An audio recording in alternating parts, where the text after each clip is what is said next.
From killer phone boxes to deadly snakes and refugees from another world.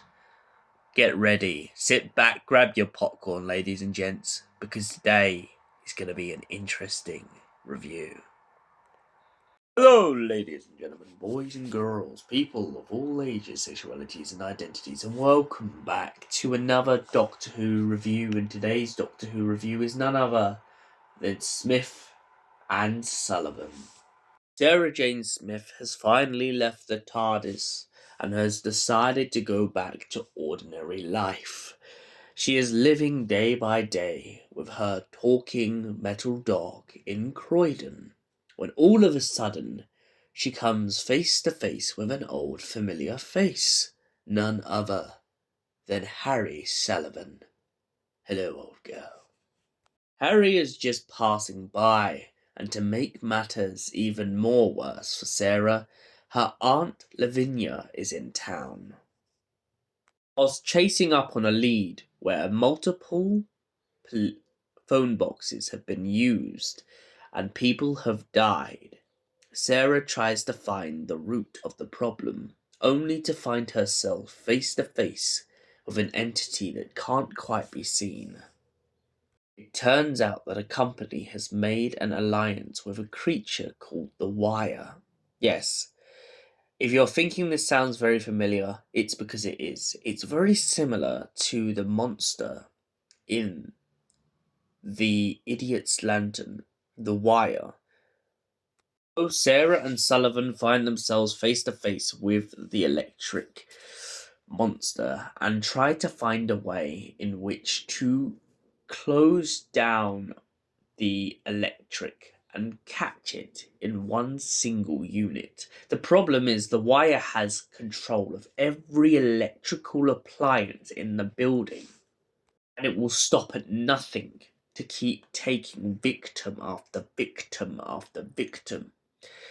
But of course, Harry Sullivan and Sarah Jane Smith manage to corner the creature and finally conceal it once and for all. On her way home, Sarah finds her Aunt Lavinia a little bit depressed.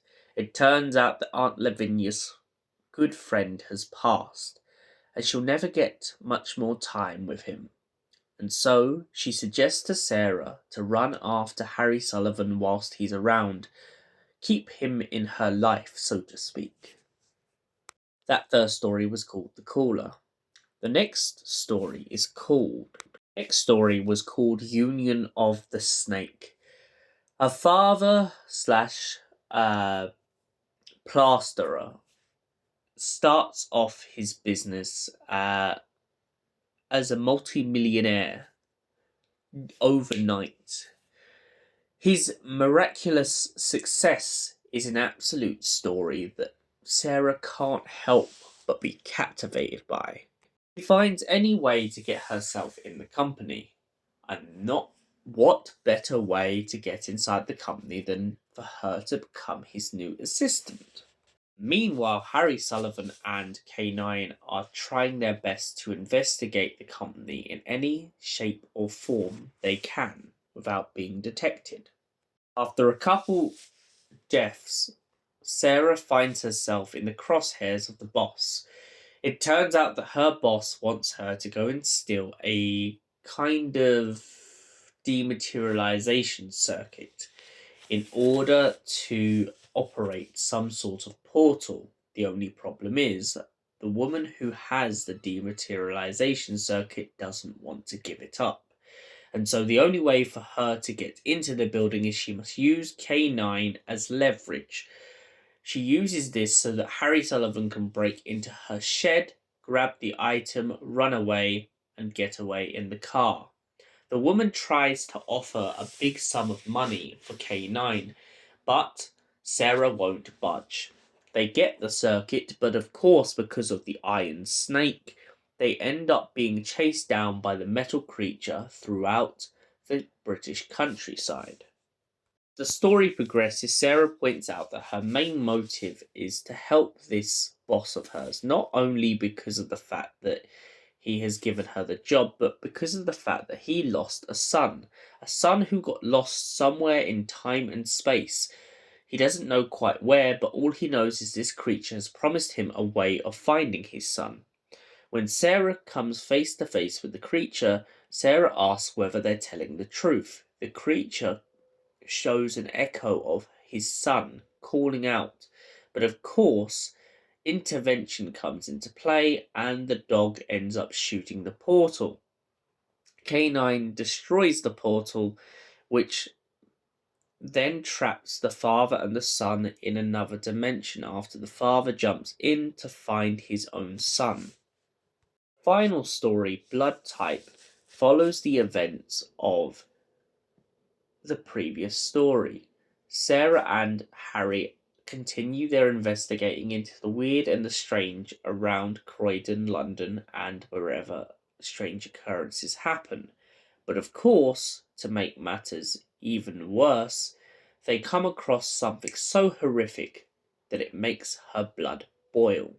It turns out that the woman they met in the previous story, who was a hoard collector of alien artifacts, has been using alien babies to create a dietary need for pregnant women. This need starts to affect them in negative ways, and when Harry and Sarah reveal the secret, they later down the line get attacked by a robot.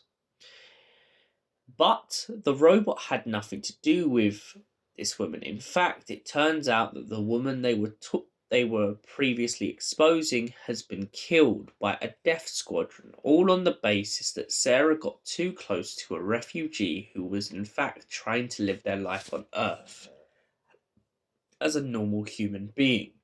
This reputation gets absolutely blown out of proportion and almost costs Sarah her job as a journalist. Sarah also gets rather addicted in this story to the idea of technology doing everything for her, but when the technology backfires, her opinions soon change.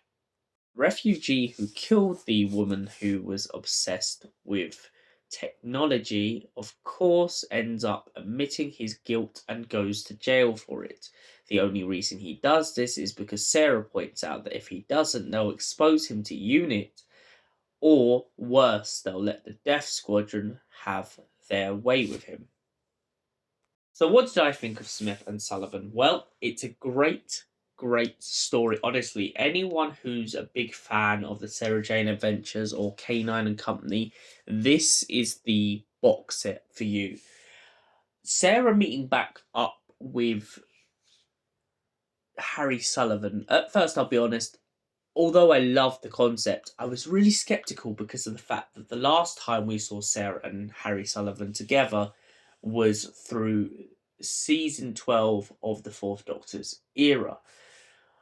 The fact that their relationship has changed so much, and the fact that it is more concrete and their experiences with UNIT have definitely made them grow as adults, I think is what's so brilliant in this. There's a couple funny moments. One of my most memorable moments from listening to this box set has got to be the fact that they got K9 to say lovely jubbly, all because Harry Sullivan makes a comment about K9 not speaking properly. So K9 just goes on the internet and finds a bunch of TV shows and starts using phrases, and he comes up with lovely jubbly, bubbly, and a bunch of other rhyming slang. I also like how the dynamic between Harry and Sarah for their time is tested in this box set. How Harry comes across as someone who you wouldn't necessarily consider to be very forward thinking.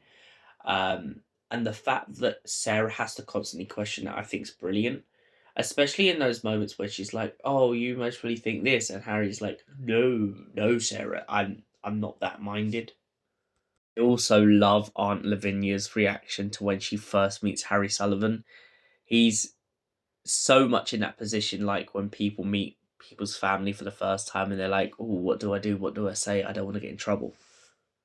Sadie Miller's performance as Sarah Jane Smith in this box set is absolutely incredible. Um, she really comes across as that determined journalist, and the fact that she carries it off so well in this and really pushes the point that Sarah is so gripped at her job that she will go anywhere, do anything to get that story. I mean, even in the last story, as I mentioned earlier, the way that Sarah is determined to get her article out, even though she's getting tired and she knows that she's struggling to remember bits of it, even with K9 constantly contradicting her on bits of her story, she still kind of even has a go at K9 at points and is like, this is my story and I'm going to get it out. What do I give Smith and Sullivan out of 10? Well, personally, I love K9. I love Sarah Jane Smith. I love Harry Sullivan in this box set. I absolutely adore Aunt Lavinia. And for that reason, I give Smith and Sullivan a solid 10 out of 10. John Leeson's performance, Sadie Miller's performance, and Christopher Naylard's performance is impeccable. Thanks for watching. We'll see you in the next Doctor Who review. Until then, stay beautiful, stay amazing, and goodbye for now.